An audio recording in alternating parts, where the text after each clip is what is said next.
आपने क्या यहाँ पे परिवर्तन भवन का नींव रखने में आपका बहुत बड़ा योगदान था। जी ऐसा इस एरिया के पूरे लोग बोलते हैं। बराबर।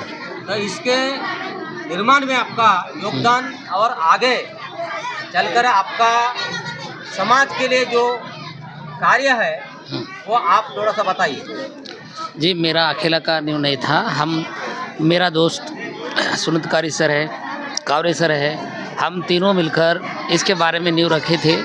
ये सोच आई कि हम सिरोंजा में पढ़ लिख कर यहीं बड़े हो गए और हम यहाँ रहने के लिए हमें बहुत दिक्कतें होते थे, तो हम क्यों ना हम सब मिलकर यहाँ पर एक अच्छा हमारा एक बैठने उठने के लिए एक हॉल बनाया जाए, और उसी संकल्प को लेकर हमने ये नींव रखे। और आगे चलकर ये बात हुई कि भाई ये छोटा तो हो सकता है, लेकिन इसको बड़ा बनाने के लिए हमने एक मीटिंग बुलाई और मीटिंग में फैसला लिए कि ये तीनों सेंटर के, जैसा छत्तीसगढ़ है, तेलंगाना है, महाराष्ट्र है, इस तीनों सेंटर को एक अच्छा सेंटर बनाने के लिए हम सपना देखे, और उसी को मद्देनजर रखते हुए जो हम पढ़े लिखे कर्मचारी हैं, हमारे प्रेरणा स्थान नरेंद्र गेड़म साहब है, उनका कैडर से हम लिखे, सो ये सब सीखकर हमने एक संकल्प किए, एक सपना देखे कि यहाँ पर हर प्रकार का समाज आए और यहाँ पर एक पॉलिटिकल विरहित यहाँ पर होना चाहिए। ये मेरा सपना था, लेकिन ये चलते चलते एक ऐसा हो रहा है, लेकिन इसे कोई नुकसान नहीं होने वाला है ऐसा दिख रहा है। लेकिन एक आशा है, जो भी हो, एक यहाँ पर सेंटर बनकर देख रहा है। अब यहाँ देख रहे इतने जनता आ रहे, दूर दराज से आ रहे, हर समाज के लोग आ रहे, हर समाज के लोग आ रहे यहाँ पर विजिट करके एक सम्मान के तौर पर ये देख रहे हैं। आगे मेरा ये कहना है कि आगे चलकर भी इसको बहुत हम सभी मिलकर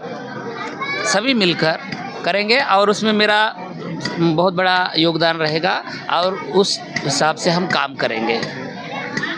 धन्यवाद। अंशु भाई, आपका बहुत बड़ा इस एरिया के अंदर तेलुगु भाषी इसमें सांस्कृतिक नाते आप लोगों ने 3 साल से कंटिन्यू नहीं किया। आप बहुत मेहनत करके यहाँ पे नया रचना करके सम्राट को बुद्ध और कलिंग ऐसे आप लोगों ने कहा यक्षगान भागवतम में आप लोगों ने जो कार्य किए उसका अनुभव और समाज के लिए आप क्या कर रहे हैं, थोड़ा सा 2 शब्द आप बात करें। जी, ज़रूर कहना चाहूँगा।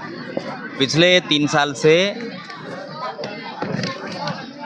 बुद्ध फुले शाहू वार्षिक सम्मेलन सिरोंचा स्थित में 24 और 25 दिसंबर इस 2 दिन के उपलक्ष्य में बहुत बड़े पैमाने पर मनाया जाता है। 24 तारीख का जो नियोजन है, इसका मैनेजमेंट यशीस समाज संघर्ष समिति की ओर से किया जाता है, और जो 25 तारीख का जो कार्यक्रम है वो नालंदा चैरिटेबल ट्रस्ट सिरोंचा के ओर से बड़े पैमाने पर मनाया जाता है। मुझे असली विशेष रूप से मैं कहना चाहता हूँ, 3 साल से पहले मेरे अनुभव से यहाँ पर 24 तारीख का जो कार्यक्रम जिस हिसाब से होना था उस हिसाब से नहीं हो रहा था। मतलब लोगों का आना 25 तारीख का सिर्फ कव्वाली और बाबा साहब का जो विचारधारा है कव्वाली की ओर से सुना जा रहा था, पर 24 तारीख का जो कार्यक्रम है वो 24 तारीख का कार्यक्रम उतना इफेक्ट नहीं दिख रहा था। तो हमने जो संकल्प लिया है, इस भारतीय समाज के महापुरुष जिनका इतिहास दबाया गया है, पूरे दक्षिण भारत में तेलुगु भाषा में से आज तक ऐसी कोई रचना करने की किसी ने कोशिश की हो, पर वो समाज के सामने आई नहीं। तो इस संकल्प के जरिए हमने सम्राट अशोक यक्षगान, ये तेलुगु भाषा में से हम माननीय शंकर दादा बोरकुट इनके नेतृत्व में और हमारे आदर्श माननीय झोड़े सर इनके सहायता से हम वो उस साहित्य को हम सक्सेसफुल किया और समाज के सामने रख दिया। इसलिए ताकि बहुजनों का इतिहास है, समाज में बहुजन भाइयों को, दबे कुचले पिछड़े वर्गों को अपने बहुजनों का इतिहास समझाया जाए। अपना इतिहास है, बाबा साहब का कहना है, कांशीराम साहब का कहना है, गुलामों को गुलामी का एहसास करा दो, वो खुद जंग करेगा। ये महापुरुषों के विचार के तौर पर उसके तहत हमने जो संकल्प लिया है और 3 साल से ये जो 24 तारीख का जो कार्यक्रम है वो अच्छे तरह से लोगों के सपोर्ट से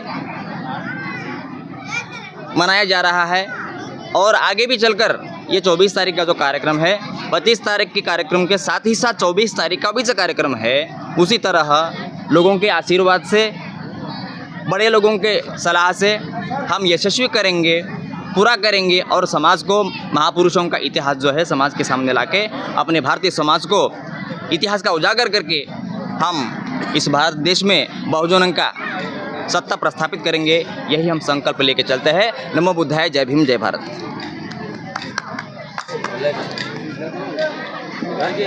आप तेलंगाना से हर साल नहीं आके नहीं गया, इस प्रोग्राम में शिरकत करते हैं और आपका अनुभव कैसा रहा? मैं ये तो परिवर्तन भवन के पहले हमारा जो सम्मेलन हुआ इसमें मैं पहले से हूँ, तो उसमें हमारे जो अभी तक जिन्होंने इस